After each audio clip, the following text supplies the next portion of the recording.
Taxation is theft. Please, at least leave us alone in our living room. My job is to find the truth. Double the taxes. I'm a human being. God damn it. My life has value. Triple the taxes. This is an IRS agent's dream. If you think that the Capitol will ever treat us fairly, you are lying to yourself. Beautiful, lovely taxes. Sorry, but I don't do taxes. Did you see the memo about this? The government is a greedy piglet. Just leave us alone. Do you know what Ralph just said? The roads. You boys like Mexico? I'm as fine as hell, and I'm not gonna take this anymore. And welcome back. Taxation is theft. Again, today, 421. Yesterday was an awesome 420. Hope you guys all enjoyed it. Joe McHugh, how's it going? Hey, it's going great, Dan. Super excited to be here with you. Thank you very much. Can't wait to chat. Awesome. So Joe is running for president against me. He thinks he can defeat the all-powerful Taxation is Theft Berman. But we actually had a couple conversations recently, and he was actually introduced to me by a very good friend, Tom Queter, and who's also running for New York House. And Joe is a really awesome guy. So we'll start out with that. But yeah, so I guess go ahead and introduce yourself. Who are you? Why are you running?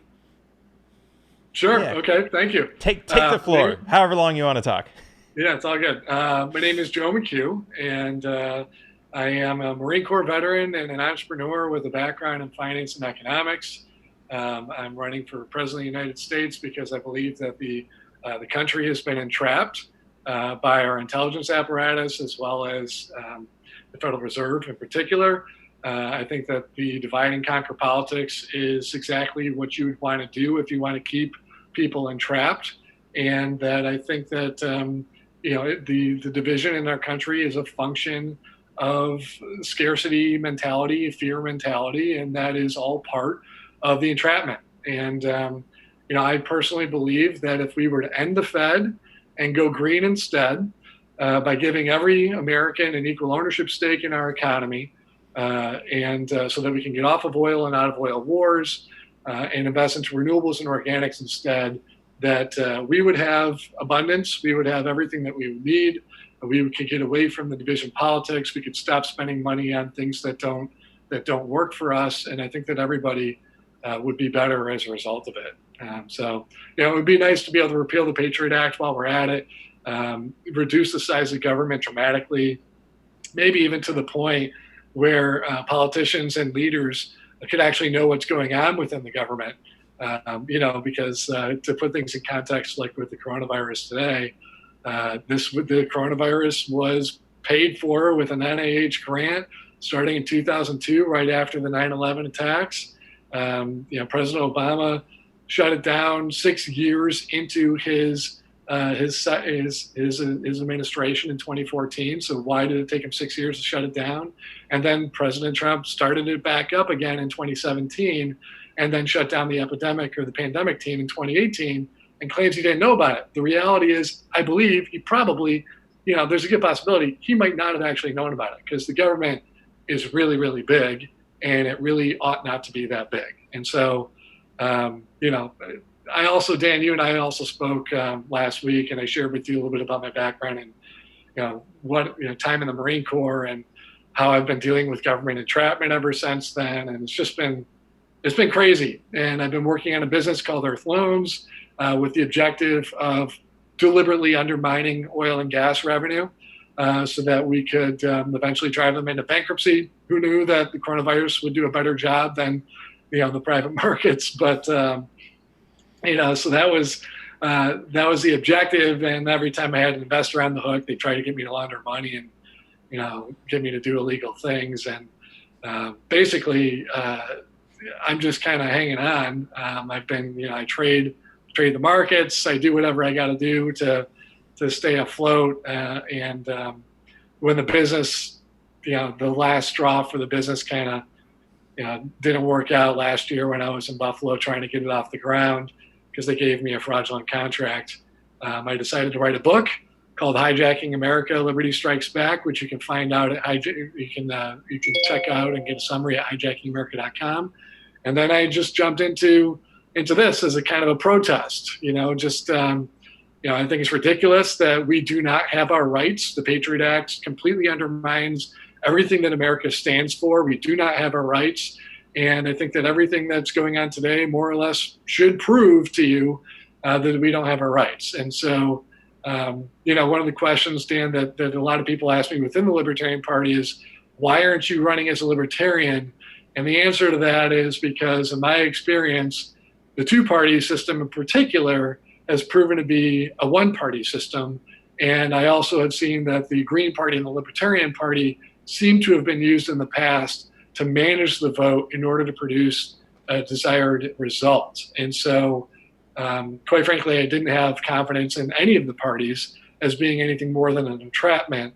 And I'm hopeful that the Libertarian Party will prove me wrong as the only other party besides the two major parties to achieve ballot access in all 50 states.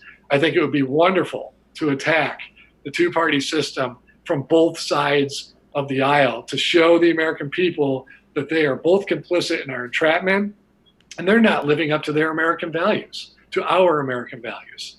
So that's kind of my background. That's why I'm doing it. And again, Dan, I want to thank you for having me on because, just being a candidate yourself and being willing to invite another candidate onto your show, this is really just a big setup.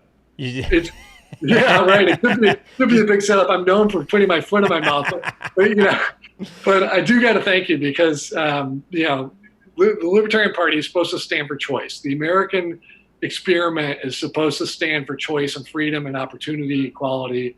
And by you going ahead and bringing on somebody who's not a member of not a candidate for the party specifically, that means that you are living up to your word as a person who believes in the freedom to choose and liberty. So thank you for having me. Yeah, absolutely. So I guess I was taking notes as you were talking. So many interesting things to talk about.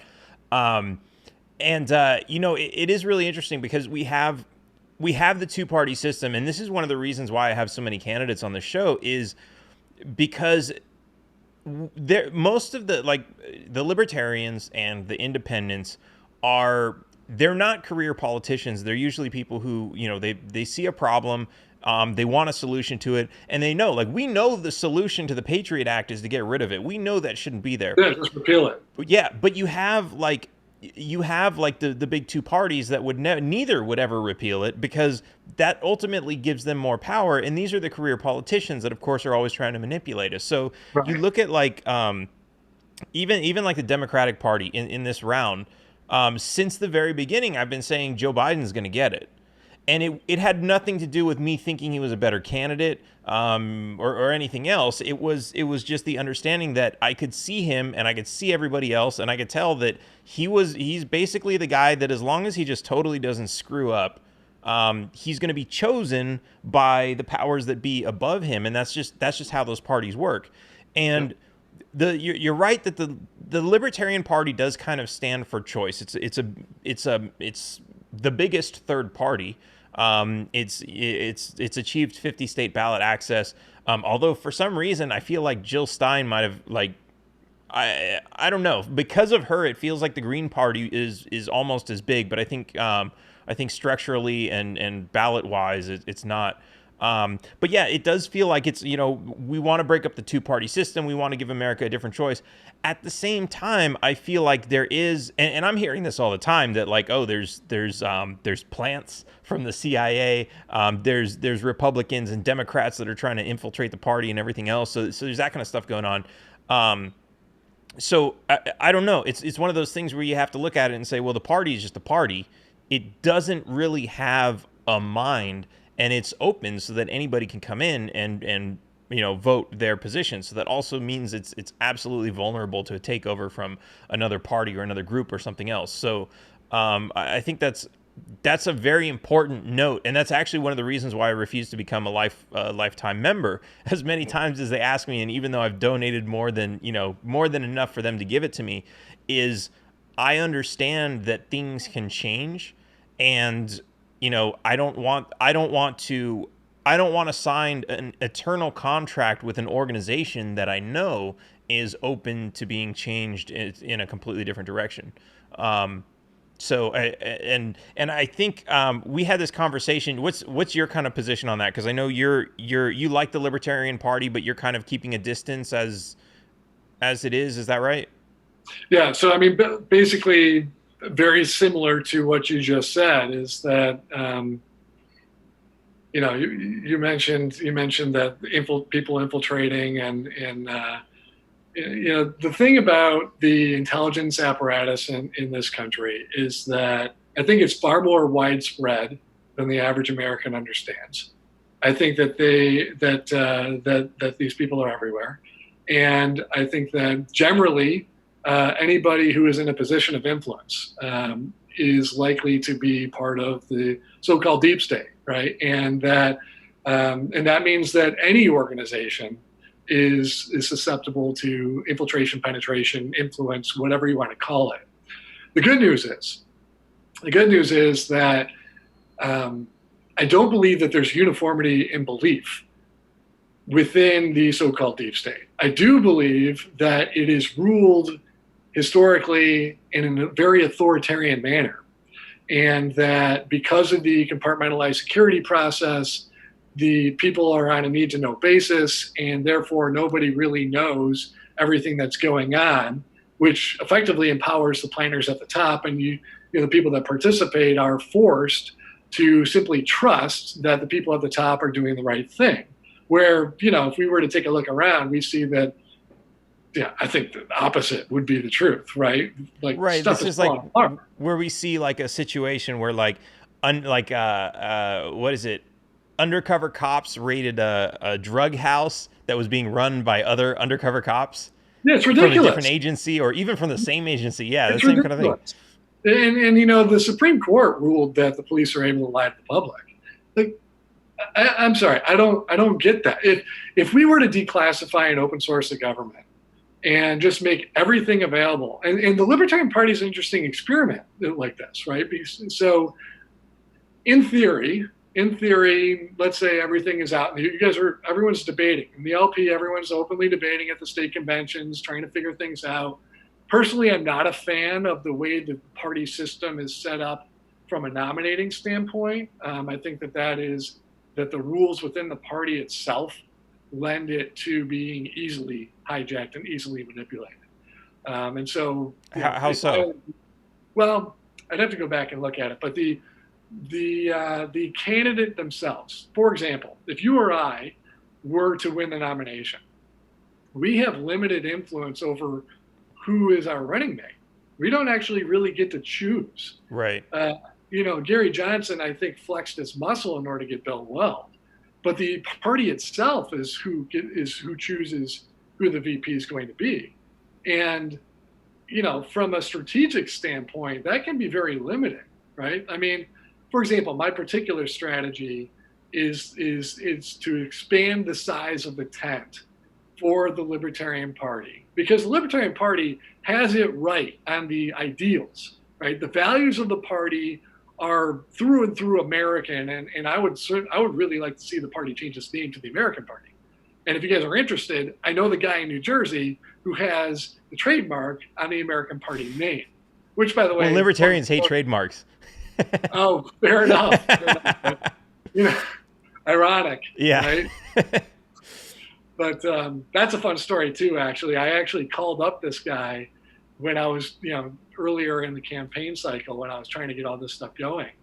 And our Fourth Amendment rights, secure communications, do not exist under the Patriot Act. And the FISA court is now being used on American soil against American citizens to interrupt, intercept, and obstruct our own communications. And so when I called this guy from my cell phone, it went to a busy signal.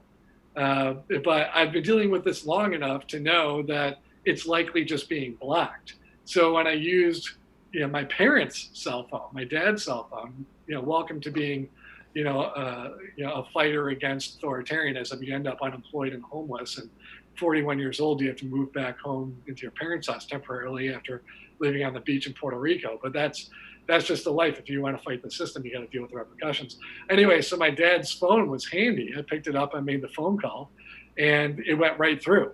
And so that was to me proof that, because I tried calling multiple times from my own phone, and it wasn't going through. But when I called from another phone, it went through. So, interesting. It's the obstruction and the entrapment is everywhere, and it's just one of those things where you really can't prove it, and it's easy to write off as technical error, something's not working, because we don't really know. Right. But that's the problem, and I think that's the reason why we need to declassify and open source. And I think that from a libertarian standpoint, where you guys are talking about everything in the open, it's an interesting experiment of what it actually might look like, because the debate is lively, and you've got a pretty broad range of debate, even though the underlying demographics don't necessarily represent it just yet. Right. Absolutely. So I think I interrupted before I was asking about the what you thought was different about the libertarian nomination for VP. You were saying something else. I totally lost what it was. We've had a pretty good couple good topics so far. Yeah. Well, yeah. Let me. It was a good one, and I didn't write it down. Okay. So you mentioned that the government is too big. And obviously, a lot of us agree with that. But what's really interesting about that is okay. So you're talking about like Trump, right? And he's shutting down one agency. Meanwhile, there's this other agency doing this other thing. It's my understanding that legally, the president is personally responsible for everything that happens in the entire executive branch. Yeah. Which is, it's a lot of liability. That's over 1 million. No, is it over 1 million people? No, that's all of government is 1 million employees. I don't know how many are in the executive branch, but I'm sure you know that the U.S. government is the largest employer in the world. Right, but so like we're talking about it's at least several 100,000 people. Right, and it's like these people are doing things. And now, of course, he's not going to be personally responsible for somebody who does something that they weren't ordered to do or weren't instructed to do, right? Like if somebody's working for McDonald's and they shoot one of the other employees, that's not McDonald's fault, and they'll probably get sued anyway, but that's not directly their fault. That wasn't the employee's job. That's not what they were supposed to do. But if an employee of the U.S. military is torturing somebody because they were given orders to, then that is the president's responsibility. And there's hundreds of thousands of people, and there's probably tens of thousands of organizations. Who knows? There's like 1 million different departments. And to even know what all of these are or what all of they do is absolutely insane. And I think this is just a really great argument for the fact that the government should not be that big, because if you have a president, if you have a single person who's supposed to be responsible for all of this, they should be able to know the entire machine and how it works. That's the or at least have a chain of command that's responsible. So in the military, every leader is, and I mentioned I served time in the Marine Corps. I went to Asia and Africa, twice deployed. Every Marine is a leader. That's how we're trained. And so every Marine and every leader is responsible and accountable for their actions and the actions of their subordinates or the people in their charge, right? So even though a president or a military commander may not know all the actions of the people that are operating under their charge, they're still responsible for those people and for their actions. And you don't want to control. You don't want to control people or control. Right. You don't want to micromanage. Things. Right. But you want to influence. Right. And so you have rules, right, within the military called the UCMJ, Uniform Code of Military Justice, and you have what's called laws, right, within the government. And these rules and these laws are meant to provide kind of a right and left kind of lateral area of movement that is generally acceptable for behavior within the government and as a representative of the U.S. government and the military. And I think that for the president to say that he does not accept responsibility at all is, quite frankly, an admission that he is abdicating responsibility as president, and that statement alone is grounds for the use in the 25th Amendment. I mean, if he doesn't accept responsibility, then you're no longer the president. That being said, when he does say that he didn't know that the pandemic response team was fired in 2018, he could be lying, because he's, quite frankly, the most prolific lying president that we probably have ever had. But he very well may be telling the truth. And that's what he's so good at, is that we don't know what's a lie and what's the truth, really. But it's also because that the government, like you were saying, like we were just talking about, is just too damn big. So after our talk, I decided to do a quick search, and I found that there were like 635 agencies or something like that. And we're running things like 4.5, close to 5 trillion, where that was before the coronavirus, right? So it's like just under $5 trillion annual budget, and then you throw in 2.3. So let's call it 4.7. That bumps it to 5, add 2 more. That means that this year we spent $7 trillion, or we will be spending $7 trillion with bringing in only $3 trillion of tax revenue. We're going to have a deficit that's bigger than our revenue. That's depending on how long this shutdown goes, remember that revenue is going to be a lot lower too, because there are a lot of people who aren't working. That's a good point. So yeah, and they're probably going to put even more money into the safety net to keep everyone afloat. I'm basically just monetizing the entire economy, which you can't do.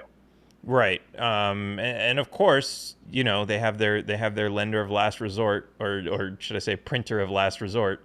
So but that gets dangerous too, because eventually, they've done, as much as I hate to give them credit for this, they've done a great job of controlling inflation over the past 100 years, and keeping it relatively low. They say 3% is a good number. What do you think about that? What do you think about inflation? Oh, I think there is a natural inflation and deflation that's going to occur, but it's not something that should be manipulated by man. Like, no person should have the power to inflate or deflate a currency that is going to affect millions or even billions of people, really. Right. With Bitcoin, inflation is built into the system, but it's natural. Everybody knows exactly what the terms are. You don't have one person who can just say, "Oh, I'm going to print up a bunch of new Bitcoins." Gold is, depending on how you look at it, it's inflationary because people are still digging up new gold. It's also deflationary if you considered population growth, because it's really, in ratio to the number of people. Oops, I lost him.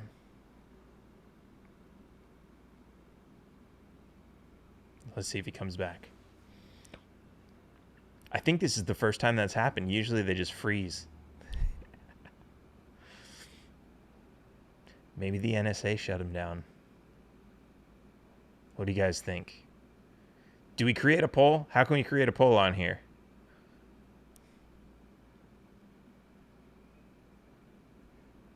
There he goes. Oh, I gotta add him back. So, Dan, sorry about that. I hit the wrong button and it disconnected the entire meeting. Yeah, I told everyone to vote on whether or not it was your internet or the CIA kicked you off. No, that one I have to accept responsibility for myself. I did it. Push the wrong button. Anyway, you were telling me about gold, and you're telling me about inflation. So there's like there's a natural inflation deflation. If you consider that if we have a fixed supply of money, whatever it is, and the population triples tomorrow, then you basically have deflation, because there's less of that money available for, if you were to evenly distribute it, which of course we don't want to do. But if you were to do that, everybody would have less, which would mean lower prices for everything. Everybody's got less spending power or spending ability, but we want them to have the same spending power. So I think that's natural. But yeah, for the government to say, "Oh, well, we're going to constantly inflate at 3%," basically says because this is the thing, right? If everybody believes the money has a certain value, and then there's new money entering the system, and that hasn't been, that hasn't gone into the system yet, it hasn't inflated all the prices. So as far as the person who actually just printed the money, it gives them extra buying power with that money and an extra advantage, aside from the fact that they didn't have to work for it. And so yeah, I think that whole system is BS, and we shouldn't have, we shouldn't have any type of fiat system like that. Now, I have said in the past that we should have freedom in choosing currency.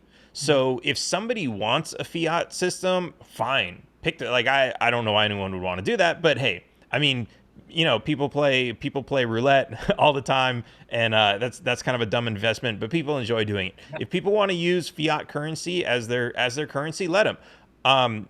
But the problem with that, of course, is that we have illegal tender laws, basically saying that everything must be in that currency. And then we also have military power backing that currency. So, for example, international oil trade and everything else has to be done in dollars, or you're going to get assassinated, or your country's going to get blown up, whatever. So if you were to get rid of those rules, I'm just excited to hear someone else say that other than me. So like, if you were to get rid of those mandates, then you might have a gold-backed oil economy. You might have, a Bitcoin-backed, international trade with China, whatever it may be, as long as people have that right to choose, because people naturally, people do this already, right? When you have a lot of money and you're like, okay, where do I stick the money? I stick it in real estate. I stick it in art. People put it in art. People put it in watches. Like, they put it in all kinds of places to ensure that it keeps its value, knowing that the US dollar is always going to be inflating. Savings account, if you're a millionaire, you don't put $1 million in the savings account because it's just going to become worth less and less and less over time. Yeah. But what some people will do is they'll put it in other currencies that they think might get stronger, like the euro or Swiss francs or something else. Gold coins, of course, because they actually have gold in them. And so, and even it's interesting here in Mexico, there's a lot of people who, they don't keep their money in pesos if they have a lot of it. They keep it in dollars because it's a stronger currency. It's still fiat. But it's still, I guess fiat is because of legal tender laws. It's a lot more liquid than a lot of the other ones. So, yeah, if we get rid of the legal tender laws and we allow people to freely compete, I think most people will settle on something that is, even if it's inflationary to some degree, it's not going to be controlled inflation through some central organization like the Federal Reserve. I think that's the most important part about it. Yeah, and I wanted to mention and get your feedback on that, because I think that I've been saying that inflation, the way it's set up right now, is a stealth tax on the working people. Mm-hmm. And it fits in with the hat that you're wearing, right? Yeah, you say taxation is theft, inflation is theft, right? It's the hidden tax. The way I like to explain this is, you put $100 into your savings account, and then 5 years later, you still have $100 in there. Maybe you have 105 because of inflation, but when you put it in there, that $100 might get you 2 full tanks of gas. And 5 years later, when it's worth $105, it's only going to get you 1 tank of gas. So even though the number looks the same or the number looks higher, it's actually worth a lot less. Right. Yeah, or worth less, right? Yeah. So, no, I totally agree. And I think that, and this is something that I like to reference a lot on the trail too, liberty is clean air, clean water, healthy food. And then Lincoln said, liberty is freedom from a, quote, vicious currency. And I think that what he was referring to is a vicious bank-owned inflationary currency, because he continues in that quote in his monetary policy speech of 1865. He continues in the quote and says something to the effect of that the number one imperative of government is to protect the wages of labor, right, from a vicious currency. And so, and then of course, the proof is in the pudding, right? We've got, you look at the value of the dollar from even 1971, when we got off, between 71 and 73, when we got off the gold standard, we've lost like 80-90% of the value since then. And if you go back to 1913, we've lost 99% of the value.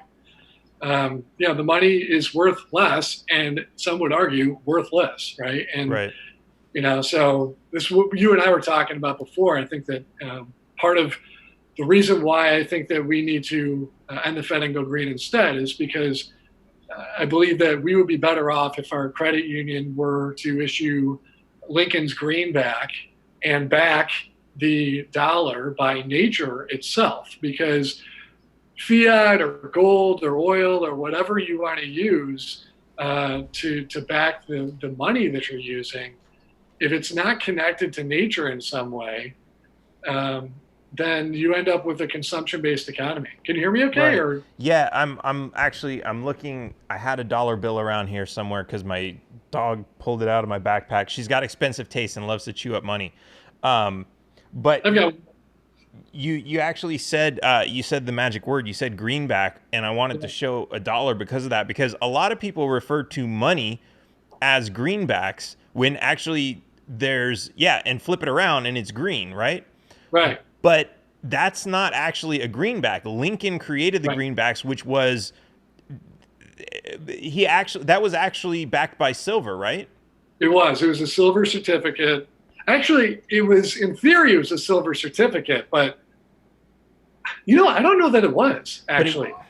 I think it may have actually been fiat. The story with that is that it was a civil war, and we needed to finance Lincoln wanted to finance basically keeping the country together. And so he went to New York, and he went to a couple banks in New York, and one banker said, sure, yeah, we'll give you the money at 24% interest.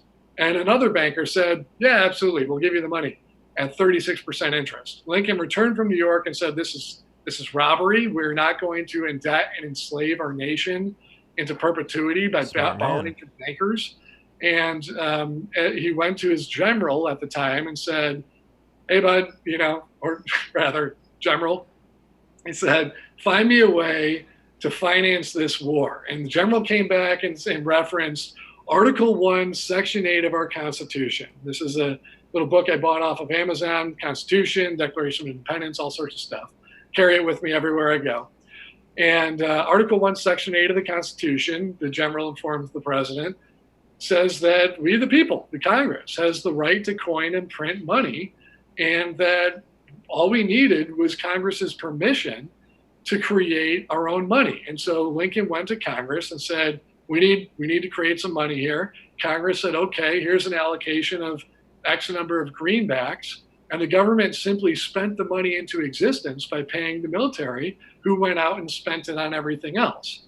And so that's where the greenback came from. What the problem is that towards the end of the war, Lincoln and the government ran out of money, and Congress wouldn't reauthorize the issuance of any more money.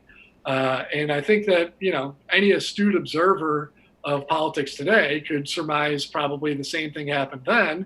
The bankers from New York probably bought the politicians, and the politicians said, sorry, we can't do it. And so as a result of not being able to issue more money, Lincoln had to set up another national bank. And then after the war, and that money that through that bank, that money came from the original bankers he didn't want to borrow from. And then after the war, he decided he was going to work to rectify the situation, which is when he gave his monetary policy speech. He was assassinated just 2 weeks after giving that speech. Wow. Causation and correlation, not necessarily, it's not necessarily. So when you mentioned that speech, I was sitting here thinking like, hey, I should go recite that speech and upload it to YouTube, but now it doesn't sound like such a hot idea. Yeah, well, I mean. So I'm on Wikipedia right now, and I don't think you can see this, but our viewers can see it. And basically, I've got some of the notes here. It did mention demand notes, and I'm looking at the front of this is a $5 note, and it says the United States promises to pay. And this is really interesting because if you hang on a second, hold up that dollar bill again. I'm going to put you back on the screen. And at the very top, it says the United States of America, right? It does, and above the United States of America, it says Federal Reserve note. Right, but it just says United States of America, and that's it. But okay, I'm going to switch this back over to this reserve note, and this is you can see this on a lot of the older notes. Oops, is this? I guess the whole thing isn't visible here. Hang on a second. The older notes used to say, something something of the United States, whatever. And so this one right here that I'm looking at, it says the United States. So it says the small United States, really big at the top, and then underneath it, promises to pay to the bearer $5 on demand. So this was an actual demand note. Interesting. So what was it backed by? And it says $5, so I would think that would be $5 in silver from the Treasury, silver or gold, which is if it didn't say explicitly on the note silver or gold, then yeah, that is kind of strange. I think it was, yeah. It just wasn't. It wasn't centrally owned by another bank. Right. And actually, oops, what am I doing here? JFK's attempt to eliminate the Federal Reserve, though, was an attempt to issue silver certificates. So right. JFK's effort was silver. And this actually, let's see, this. Oh man, Safari sucks. I've been complaining about Apple all week. So at the very top of this note, it says, it says in very small print, American Bank Note of New York. No, on New York. Something like that. It's really hard to read, but yeah, this is all really interesting. And it does say, let's see, when it said demand notes, it says they were issued in two forms. So the greenbacks were a paper currency issued in the United States during the Civil War in two forms: demand notes, which were legal tender by law, but not backed by gold or silver. Only the credibility of the U.S. government. That's interesting, but it doesn't say what the second form is here. This is just Wikipedia. Yeah, I'm looking at DuckDuckGo. I found a greenback here, and you're right. It says promise to pay to the bearer $5, but right. It doesn't appear to be backed by anything. So it looks like Lincoln was potentially the first fiat currency issued that wasn't backed by gold or silver. Right. So this is all really interesting. I know this is, I'm sure some people are getting bored with this. They're like, what are you guys talking about? We're money nerding. Why are these guys so interested in money? Yeah, but this is really important because, this is this is another way that they steal from us. I mean, this is the thing, like, if you were to add up all the revenue from the federal government, your state government, your local governments, and everything else, you would be paying more than half of everything that you earn.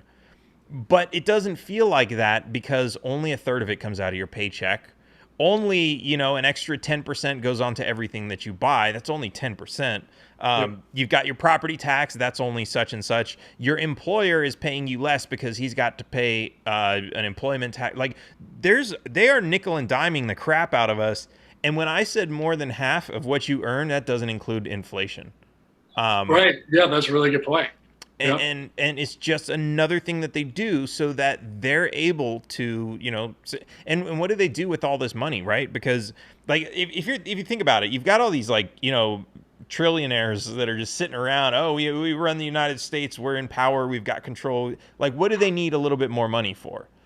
And it's almost like, I mean, think about it. I'm going to try to relate to the kids here. When you're playing a video game and, like, you're playing, I don't know, Super Mario Brothers, right? I'm going to go way back. And you got the little coins on the screen. And it's like, you don't have to pick up the coins to get to the end of the level, to beat the level, but you want to because that's just part of the game. And I think there are some people that are just so wealthy and so bored that they're like, how can we screw over more people today? How can we get this imaginary number even higher? How can we say that we own more land than the guy that we're competing against? And then you have, like, you know, if you've got tyrants in charge of one country and tyrants in charge of another country, and they're just like, hey, yeah, great game of golf. I'll see you out on the warfield tomorrow where we're going to send our troops out to kill yours, and I bet you I'm going to win. But at the end of the day, they're like, hey, who really cares? That wasn't our family that died.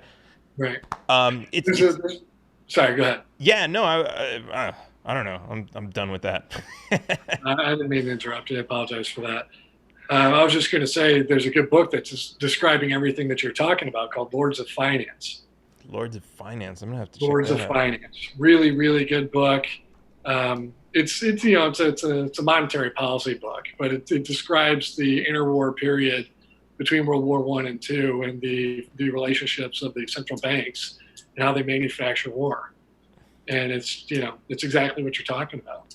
But you said something really interesting. You said that you were talking about how you got a bunch of these people that are just making money, and there's some bad people out there, and they're just like, oh, let's see how we can screw people over.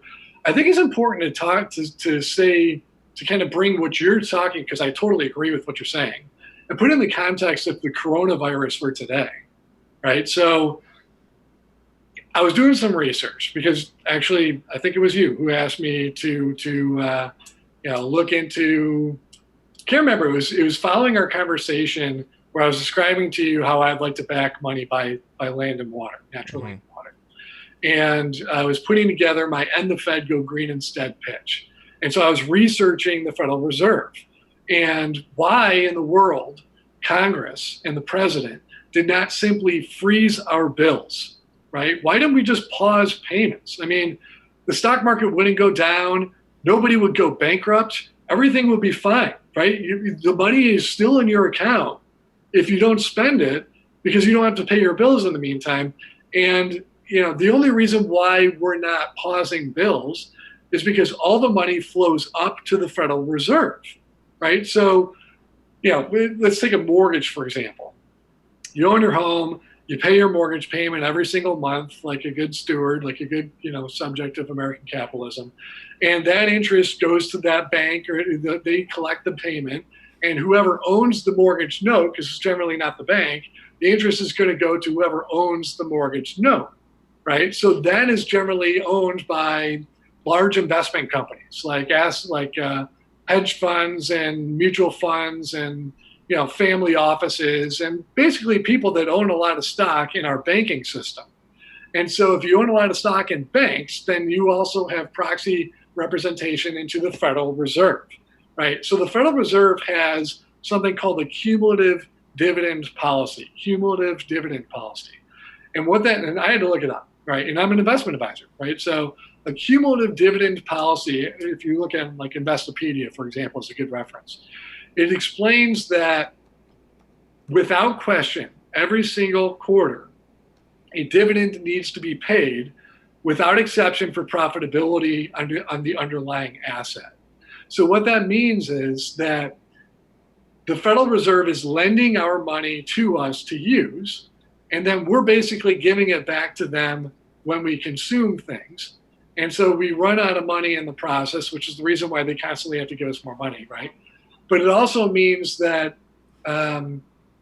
if the economy goes into, let's say the economy is just running along normally, the profits earned by the Federal Reserve are not only interest on our national debt, but there's a variety of other services that the Federal Reserve supposedly offers and supplies the American government and the American people with at a rate that is supposed to be disclosed according to their own website, but those rates are not publicly disclosed. Now, setting that issue aside, because that's a big issue, right? Basically, they have carte blanche to charge us whatever they want for the management of our economy and our currency.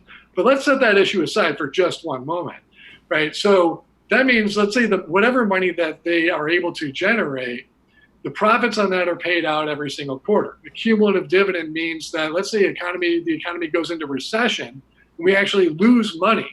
Well, in some years, a company may not pay a dividend. GM and IBM, for example, probably have a rainy day fund where they're going to pay a dividend out anyways.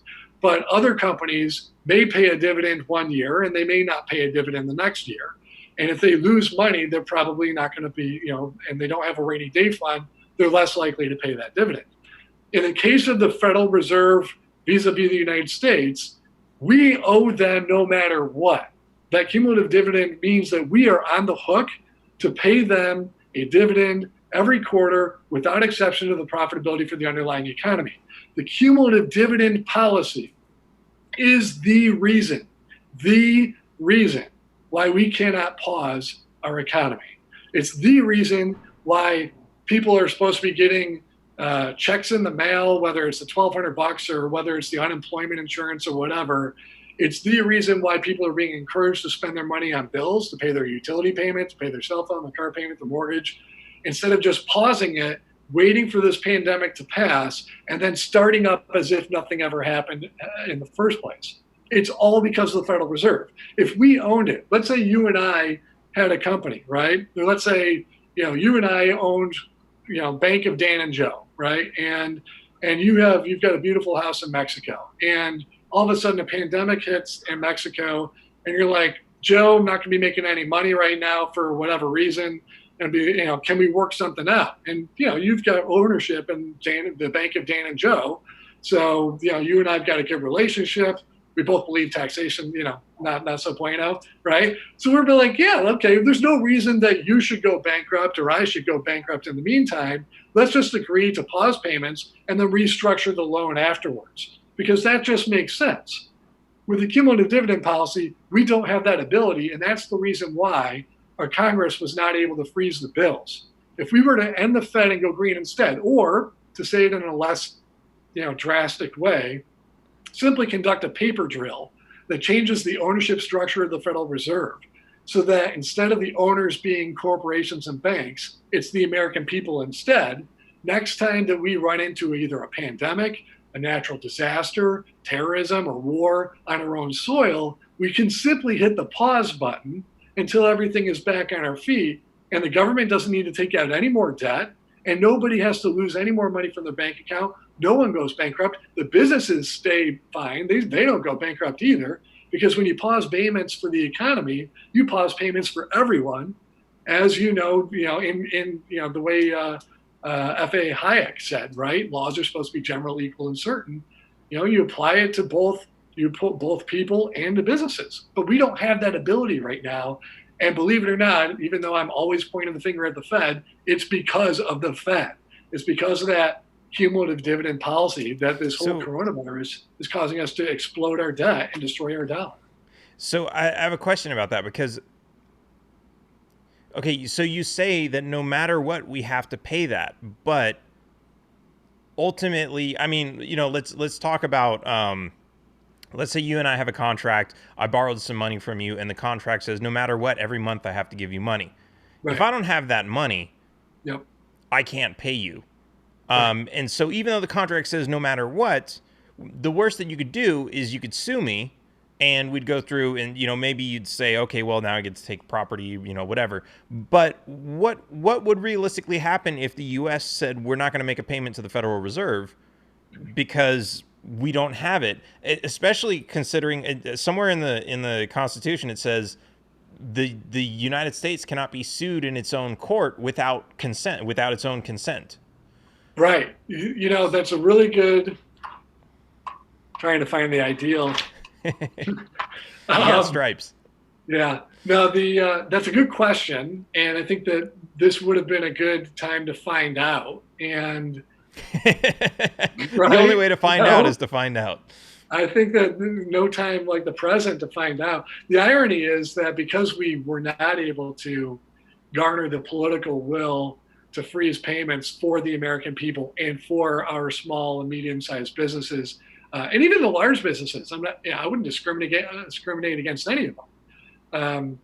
But because we didn't do that, we are now monetizing the debt and the economy, everyone's debt, not just the government debt. The interesting thing about it, though, is that the coronavirus is basically laying bare for the public to see all the flaws with our system, and the fact that everything is totally dependent on oil and upon government systems, which aren't going to work. And I am slightly entertained in that the banks are going to end up suffering the consequences. We'll suffer too. But if this thing goes on for much longer, oil is going to end up going bankrupt. And that's going to have wide-reaching effects. And one of the benefits of that, it will be painful, but one of the benefits of that is that it should be easier at that point to just say, listen, we need to reset.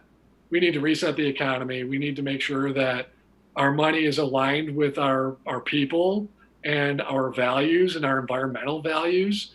And right now, that's simply not the case. And so, like you said, you can't squeeze blood from a stone, right? And if someone doesn't want to pay up, then you can be a thug and you can just beat them up, but you're not going to ever get that money. Right. And so, I don't know what the Fed and the bankers who own the Fed, what they expect to accomplish by keeping us on the hook. And maybe the reason I don't know. Well, because this is how I see it, right?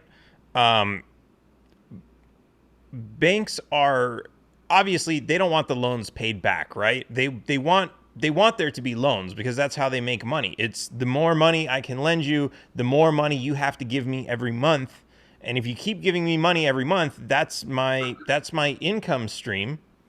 And like, I don't want you to ever pay me back. I don't want you to pay off this debt, because as soon as you pay off the debt, I don't get this monthly payment from you. Instead, I want to increase that debt. I want to keep lending you more money. And as you're making good on these payments and as you're making more money, I want to figure out a reason to lend you more money so that I can continue this stream of money coming in.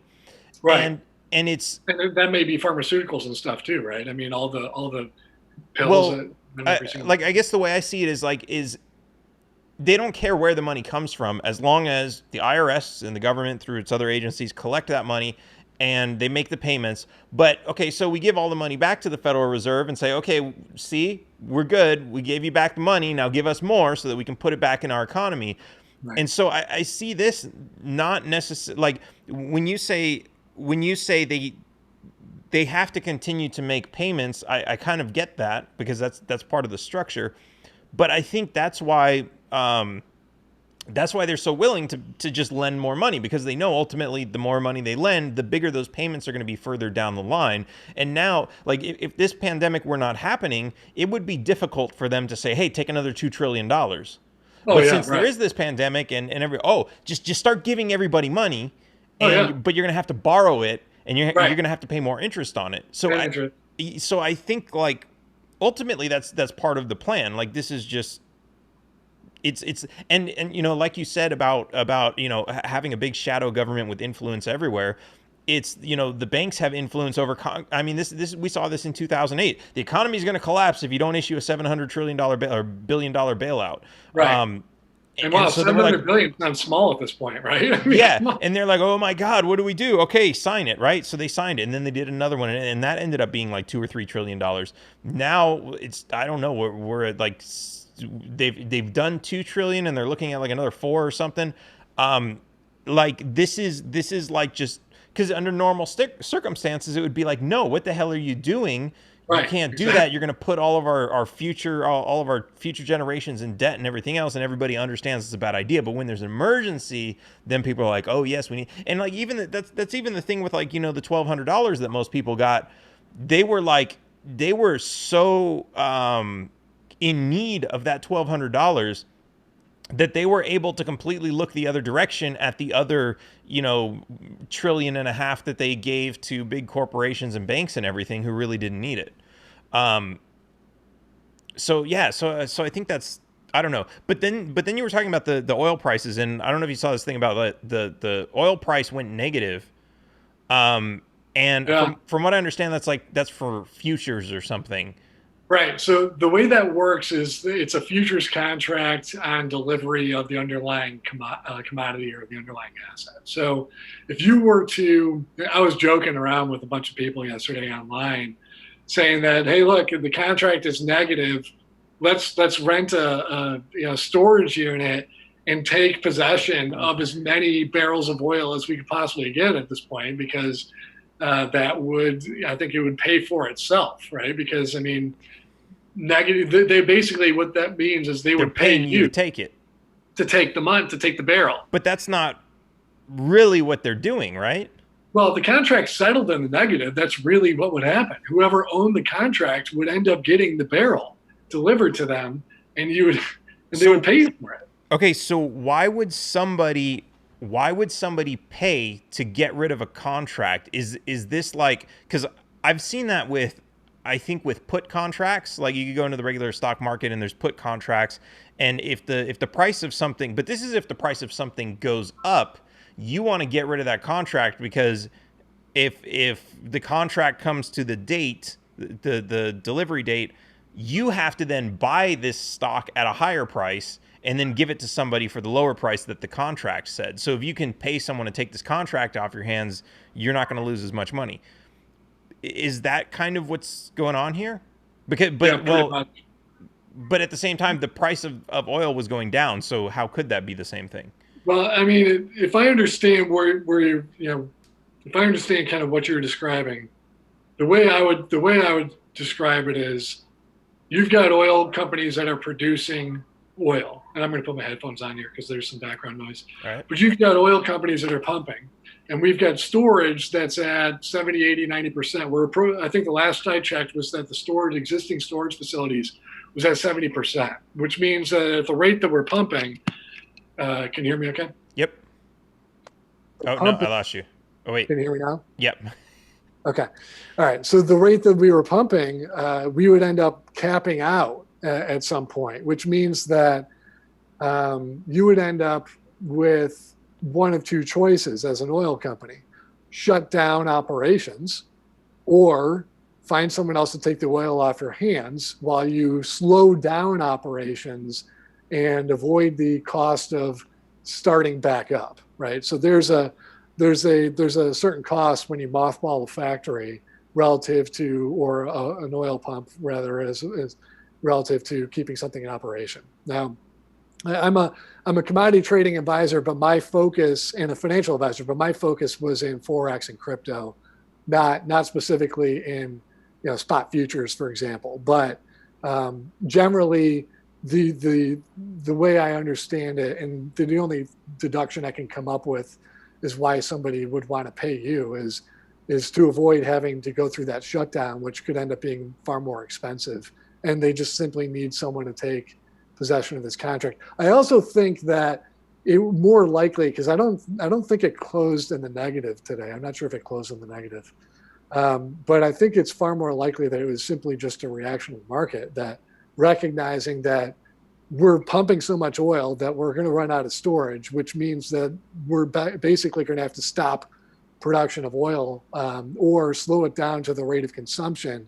And the rate of consumption is like 50 to 70% lower than where it was prior to this. So, from an oil company standpoint, you've got fixed expenses.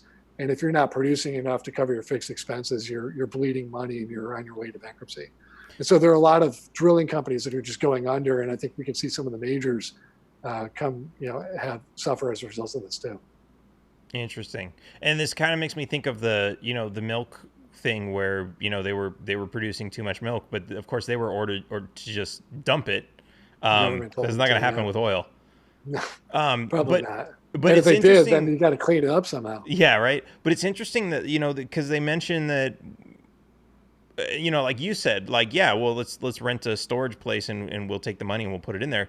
But at the same time, if you could do that, why couldn't the oil companies just create more storage to put their oil? And obviously there's, a time factor, how long it takes, because they'd probably just want to build it. But yeah, it seems, because ultimately, like you said, if consumption is down 50 to 70%, that's still only temporary. It might not be back up to 100%, in 3 weeks from now, but a few months or even a year from now, it probably will be.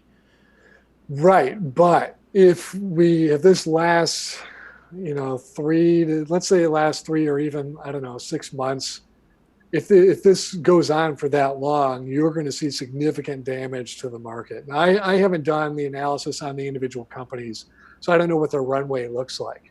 But we're already starting to see, even on CNBC and on the news, that some oil companies are going under, and the smaller independent oil companies, they don't have a ton of runway, and they're going to go under. The fracking companies are already going under. They require $60 oil to stay afloat. We're nowhere near that.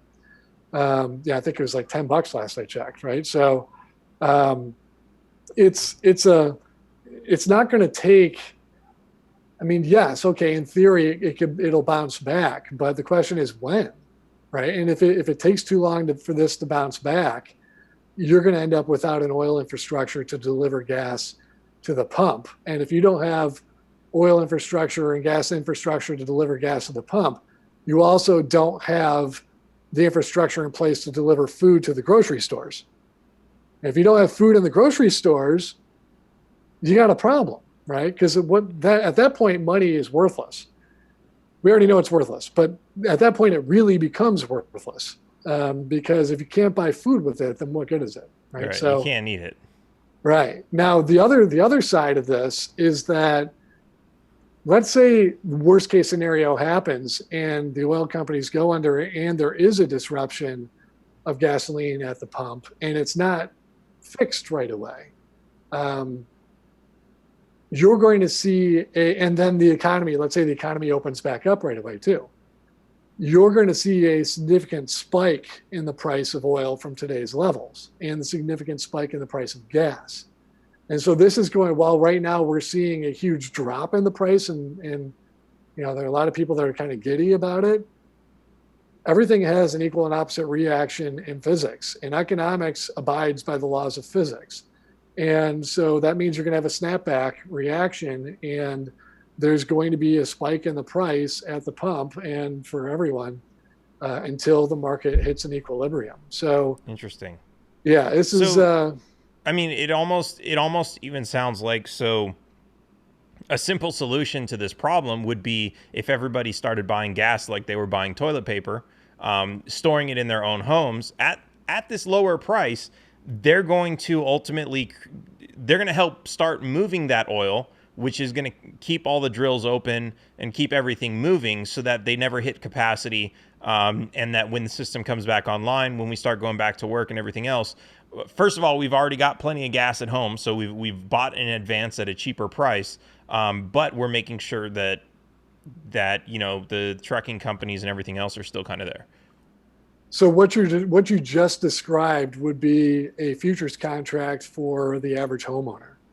So companies do that, and the way they do that is buying futures contracts and then locking in the price of taking possession of that commodity at a price. So that's the futures is what you just described it exactly. You have to actually move it somewhere, right? Because with a contract, right? But in this, what you just proposed is not, obviously not using a futures contract and just buying it at the pump, storing it at the house, which of course you've got hazmat issues with that. Right. But, beyond that, yeah, you're absolutely right. That would be a smart approach. Right now would be a great time to stockpile, except that there are a lot of gas stations that aren't dropping their price. They're just taking the extra. They're buying it at a much cheaper price, but they're not passing that savings along to the consumer. Well, so you have to find the gas station that's actually trying to be efficient and pass it to the consumer. Right. That's interesting, because you would think that basic supply and demand would say, well, hey, if nobody's getting out and nobody's driving, if I lower my prices, then I'm gonna sell all my gas, and the guy across the street isn't gonna sell any. Right. Yeah. I mean, so I'm up in a more rural area of Michigan right now. I'm in the Grand Blanc area. And so there's, the gas stations are not on every single corner up here. And this one happens to be the first gas station right off of I-75, which is the major thoroughfare. So you've got the dynamics of any given market, and you've got micro markets relative to geography and supply and demand within those micro markets. Right. And then, of course, you have the inelasticity of demand, which says that generally people are going to consume the same amount of gasoline in a given month, regardless, because they're going back and forth to work. This is a totally different scenario because now all of a sudden people aren't going back and forth to work. So therefore, this is, we're kind of turning the tables, or the coronavirus rather has turned the tables on the bankers who own all the oil companies, because this is no longer inelastic demand. Demand has fallen through the floor, and that's the reason why the price of oil has gone down. So, I mean, we're really jumping, deep into economics here, but I don't know if my listeners are falling asleep, but I'm absolutely fascinated by this. Yeah. I love this type of stuff too. So let's see. I know we've been going for about an hour, and I want to wrap this up. But I just want to see if I have any other questions, because this is really all fascinating. I wrote this note like way at the beginning when you mentioned a book and a fraudulent contract. Yeah. So this is your book is that right? Okay. I wrote a book. It's called Hijacking America, Liberty Strikes Back. It is right now in ebook format. And you can buy it at hijackingamerica.com for $9.11. My argument is that a lot of what we're dealing with today is related to 9/11, and that 9/11 was absolutely, unquestionably an inside job, and that is what's driving most of the events today. And we had anthrax-based mail attacks after 9/11. We had the passage of the Patriot Act. We had the startup of funding coronaviruses. A number of issues, hijacking the court systems, hijacking the election system, with the overturning of Citizens United. I just think that a lot of that ties into what's going on today. And of course, everybody's divided and conquered. And we're forgetting that liberty is clean air, liberty's clean water, liberty's healthy food, liberty's the basics, liberty's the freedom to do the things that we want to do with our body and with our mind, and not have an oppressive government stand in the way and tell us what we are not allowed to do, right? And so I wrote a book about it, and the book is more or less a timeline of events, especially since 9/11, but going back prior to that, in some cases. I think in 1987 was when the Fairness Doctrine was repealed, and that's when we birthed fake news. So kind of starting from that timeline, as well as sharing my own personal experience of dealing with government-sponsored entrapment, lures, for everything from money laundering to tax evasion to prostitution, Bitcoin sales, child rape, porn, like all sorts of crazy stuff, which of course I didn't do any of that stuff, which is the reason why I'm not in prison. But that doesn't stop a government from lying and from attempting to entrap you, which, by the way, I want to bring this up because this kind of ties in. If you go, everyone knows about the Get My Payment tool, right? You know about that $1,200 and you can check the status, right? It's the Get My Payment tool on the IRS website. Have you read the disclaimer on that? The disclaimer, if you... Yeah. We're monitoring everything. Everything you do is being tracked. Yes. You have no right to privacy in this system.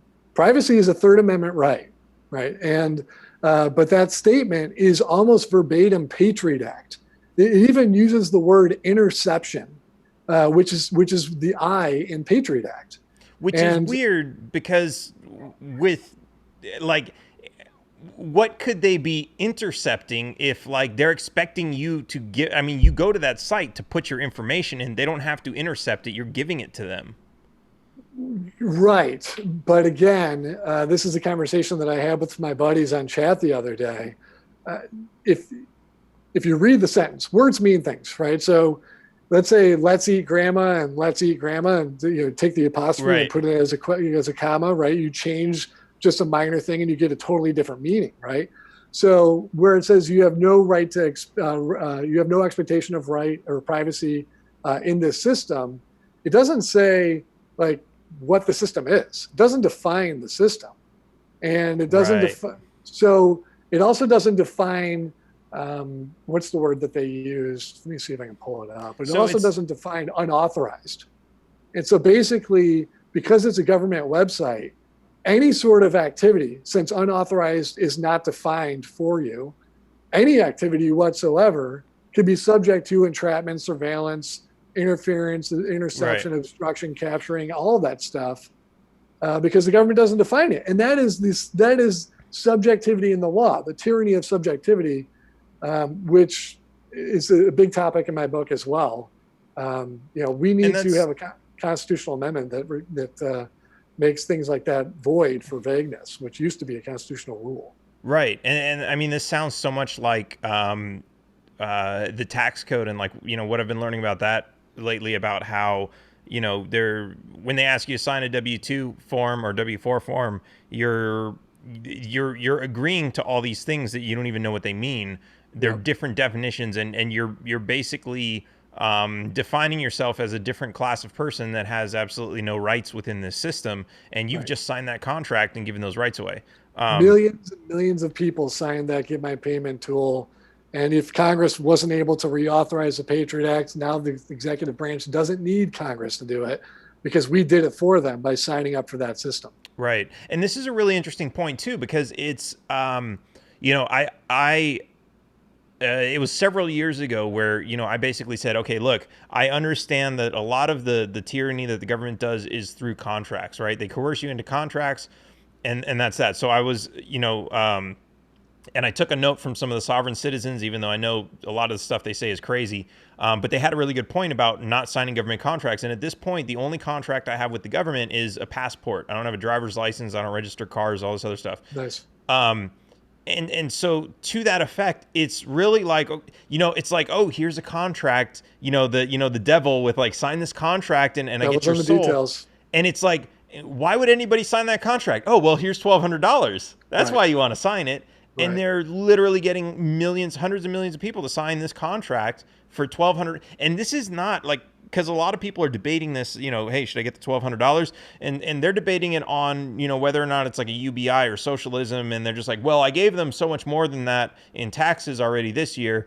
I consider it a partial refund. And it's like, yeah, but you're signing a different contract. So that's actually a completely different story. Yeah, totally agree. And I mean, don't you agree that the government should not be entrapping its people with contracts or any other way? I mean, entrapment itself is unconstitutional. Right? We're supposed to have a government by, for, and of the people. Where does entrapment fit into that? Right. And here's something else that, speaking of entrapment, you mentioned, we were talking about the two-party system earlier. The author of the Patriot Act, the guy who first proposed the Patriot Act, your vice presidential presumptive nominee, Joe Biden. So now we get to choose between the author of the Patriot Act, the person who first proposed the idea. Certainly he didn't write it, okay? Right. It's probably written by the Federal Reserve attorneys, and then they decided to find a politician who was going to, and he's from, what is it, Delaware, or is it Connecticut, Delaware? Delaware, I think, right? Corporate, he's from corporate Delaware. It's a corporate state, right? So ironic, I don't know. And so next thing you know, you're presenting this bill, this Patriot Act, which is absolutely the most unconstitutional law ever passed in American history, that renders your First Amendment right to speech and assembly null and void. It sets the precedent to go after your Second Amendment right to bear arms. It renders your Third Amendment right to privacy, which still has not been recognized in that manner according to the Supreme Court, null and void. They blatantly state that on the disclosure that you have no expectation of privacy. Your Fourth Amendment right to security in your communications and your personal effects is out the window. They're listening. Edward Snowden told us that they're listening to everything, everywhere, mass surveillance. Your Fifth Amendment right to due process, gone, right? Otherwise, if we had a Fifth Amendment right to due process, they couldn't be putting people in prison at the borders. Your Sixth Amendment right to a speedy trial, that's also gone because you don't have a Fifth Amendment right to due process. So we can put people in prison for drugs or for anything else and say, well, you're going to have to sit there. You're dangerous, so you're going to have to sit there and wait until your trial's up, even though that they haven't been convicted of anything. We have no rights right now, none whatsoever in this country. And instead of talking about the fact that coronavirus is being exploited to basically clamp down on our rights as Americans, We're simply, people on Twitter are firing shots back and forth at Democrats and Republicans as if they're two different groups of people. They're not. You have the author of the Patriot Act in one hand, and you've got the guy who's exploiting the Patriot Act in the other. I don't see a difference there. And that's why it's so important that we have a third option, whether it's a Libertarian Party and they actually put up somebody who can talk this talk and beat these people over the head like they need to be with the actual truth, make them live up to their own, to the values of the American people, which they cannot do because they have been complicit with this corruption for so long. It's impossible for them to live up to it. And so the LP is either they're going to show their colors one way or another. If the LP nominates somebody who can take this fight to the two parties, then they will show that they're a party of liberty. If the LP fails to do that, the LP will once again prove that they're nothing more than a tool of the CIA, just like the Democrats and Republicans. And our only hope out of this entrapment at that point will be to support an independent. But in the meantime, all the Twitter trolls can say, oh, vote blue, vote red. I'm sorry, it doesn't matter. Either one, they're both going to entrap you. They're both going to take away your rights. And we have no constitutional rights right now. And if we don't have constitutional rights, you don't have any expectation of getting your $1,200 in the mail. I haven't gotten it yet. I don't know. Have you? No, I haven't. Well, I haven't. I don't know if are you supposed to request it? I'm not planning on getting it. It's supposed to just show up. So either in the mail or via direct deposit. I've never given the IRS my bank account. So that's smart. Yeah. Well, let me say this. I haven't. Well, since that time they stole money out of one of my accounts. No, but I didn't even give it to them then. They found that because the bank reported interest in whatever. But yeah, I never gave him my account, but also I haven't filed 2017 or 2018, which is a requirement. If you haven't filed 2017 and 2018, they won't give you that $1,200 anyway. Right. So you're probably not going to get it. But, right. But that is really, really interesting. And that's a very good point. Just like you said, I know we're going way over here, but just like you said, you have no expectation of privacy. If you does it say within while you are on this website? Or is that just no, it doesn't specify for the rest of eternity. You have no expectation of privacy. That's exactly it. There's no limiting factor on it whatsoever. I got to go read that. I don't know if I can share this with you somehow. What? Yeah, actually, I'll put it up on the screen here. What's the website? Here, I'll share this if you can. Oh, do you see it? Yep. So So I decided to obviously add the red. Use of the system constitutes consent to monitoring, interception, recording, reading, copying by authorized personnel of all activities. It does not say of all activities within this site. That's right. That's what's missing within this site.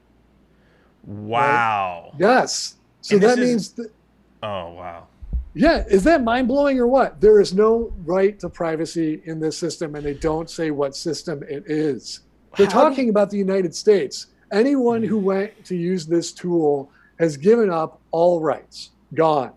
As if we needed to do this in the first place because the Patriot Act already did it. But now we've just reaffirmed it if we use that tool. Right. Well, yeah, because now, anything unconstitutional about the Patriot Act or any unconstitutional application of it, you could arguably fight. But now with this, you can say, you don't have to say, but the Patriot Act gives us authorization.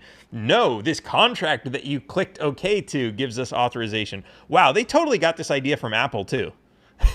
Yeah, probably. My Apple phone, they claim to be secure. It's not been secure. It's been hijacked for years. Yeah, I mean, it's just this whole idea of here's a million pages of legalese that you can never read. Just click OK, and nobody ever reads it. Right. But it's legally binding. There was a South Park episode about that. Anyways, all right. Just one more time. If you want to plug the website for your book, plug the website for your campaign, anything else you want to plug, go for it. Awesome. First off, Dan, thank you. Absolutely. You're awesome, man. And I'm glad that we were able to connect. Love what you stand for, and love the fact that you're able to live up to your word and invite a fellow champion of liberty onto your show so that you can share that. My website is libertystrikesback.com. for the campaign. And it's a platform of liberty. I'm championing three primary changes from a legislative standpoint, and one big change from a constitutional amendment standpoint. But the legal standpoint, the three-pronged platform is quite simple. I think that we need to legalize cannabis and decriminalize all drugs. And I think that we can use that as a extremely popular topic to get to expand the tent, to invite minorities into the tent, because that is an issue that keeps people in prison, that divides and destroys families, especially in the inner city.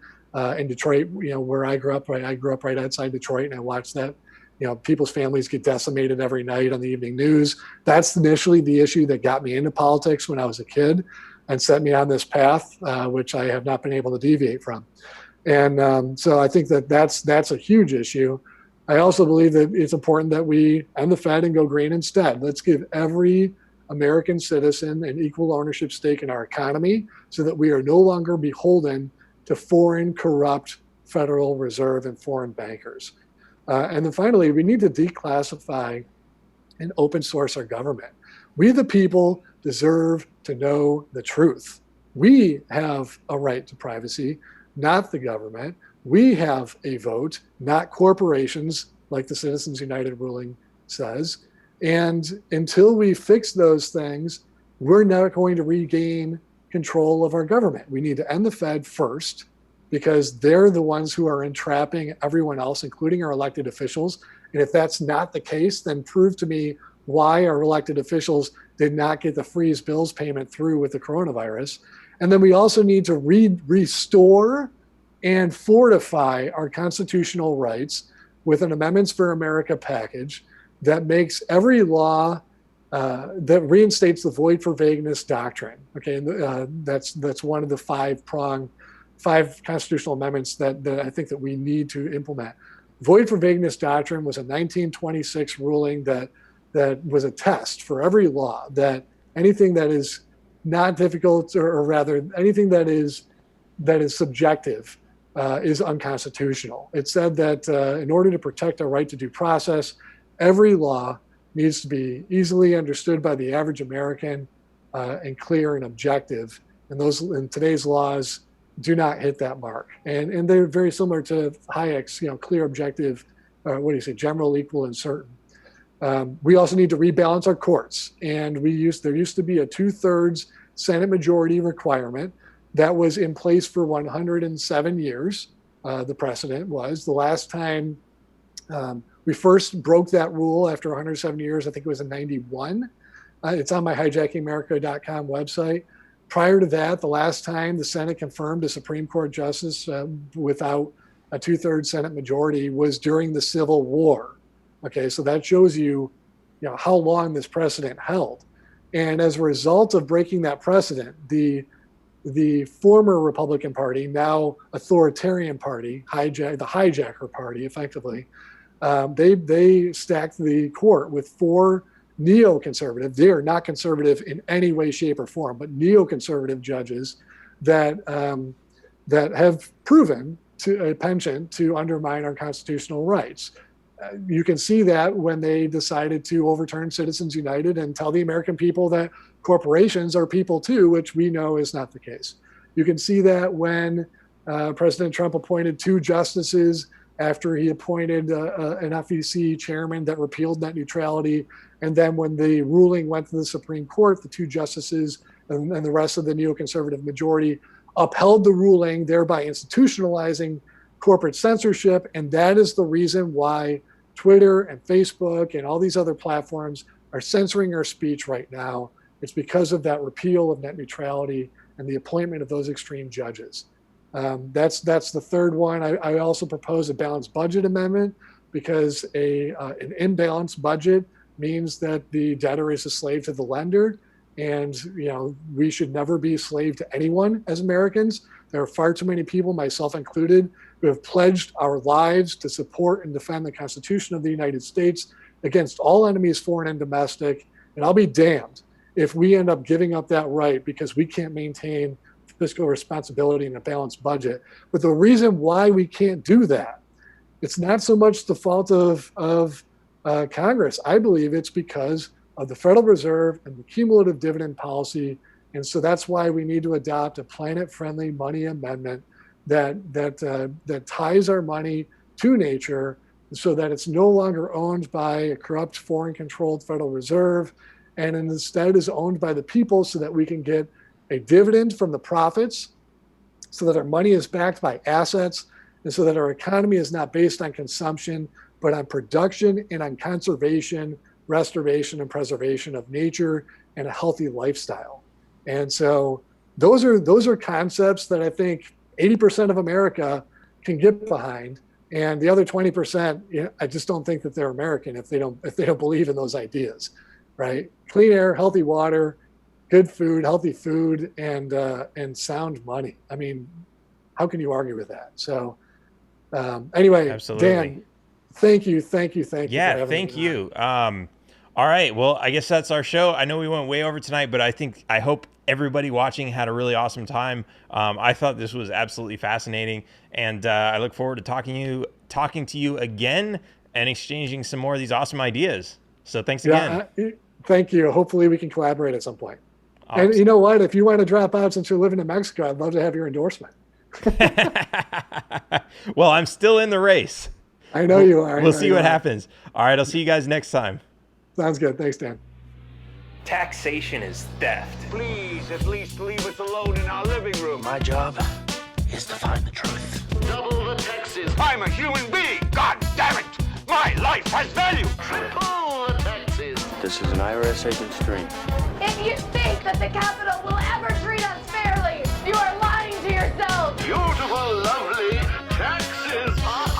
Sorry, but I don't do taxes. Did you see the memo about this? The government is a greedy piglet. Just leave us alone. Do you know what Ralph just said? The roads! You boys like Mexico?